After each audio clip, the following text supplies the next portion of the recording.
In this video, we're going to explore the Flutter Dismissible widget in detail. Dismissible is usually used as an item of a list view and gives it the ability to be removed by swiping left, right, up, or down. We will add custom backgrounds to both swiping directions, add the ability to limit the swiping direction, show a confirmation dialog before removing an item, customize the time it takes for the animations, and finally, customize the movement direction of the dismissible while removing it from the list view. Let's start by adding a custom widget named Dismissible List, which is used for creating a list of items. This is a stateful widget, and its build method add a list view. To create the list view, add a list of 20 strings, which will be the titles of our list view items. Add the item count property to the list view and assign it the length of the string list declared before. To build each item, add the item builder property and return a dismissible widget. The dismissible widget has two required properties.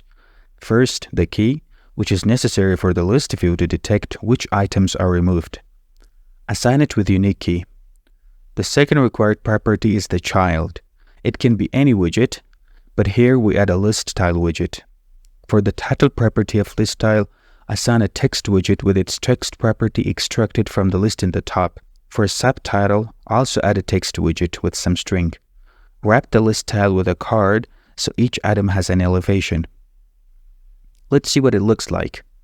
So here's the list view with 20 items.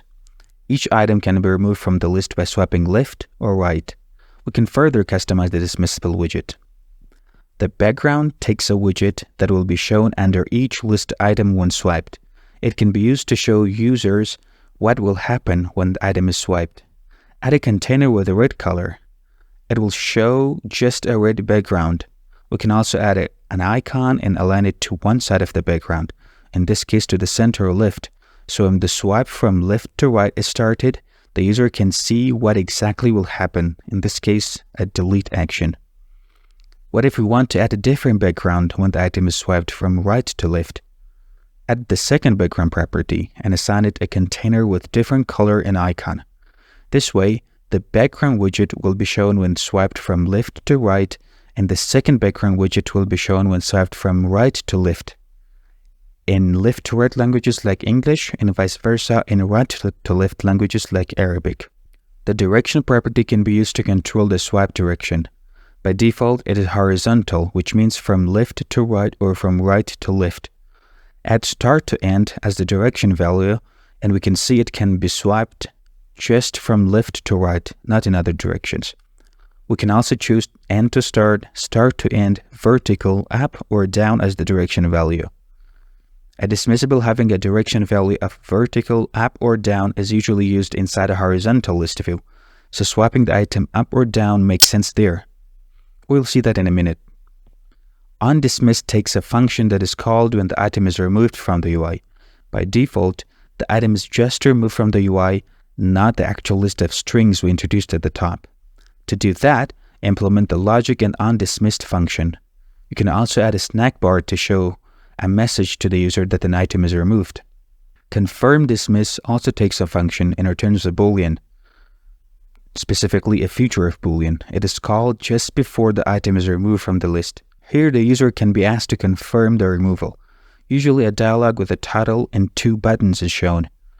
When the item is swiped, the dialog will show. By tapping the No button, the item will come back to its original place, and by tapping the Yes button, it will be removed from the list.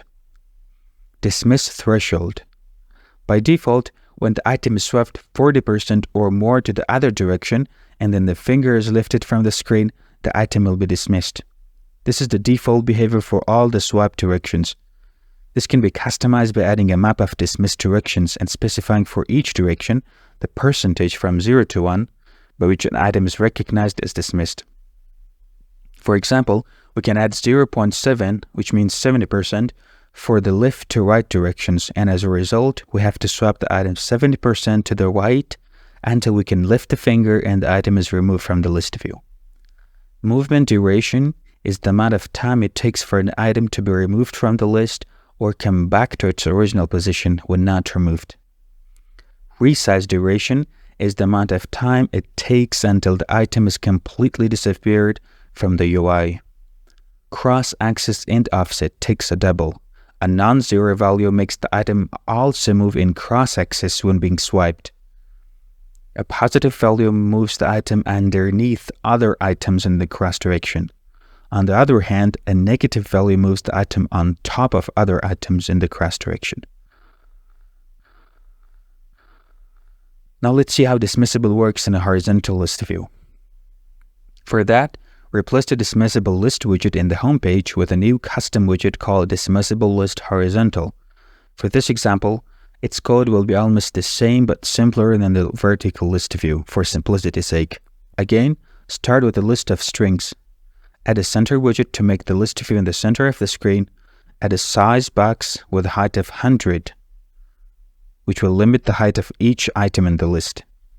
Add the list view itself, but this time with horizontal scroll direction. Item Builder will return a dismissible, just like in the previous example, with a unique key and a card as its child. Also add the background and secondary background widgets. And finally, specify the direction of dismissible as vertical. This way, the items can be swiped up and down. So that's it for today's video. Thanks for watching.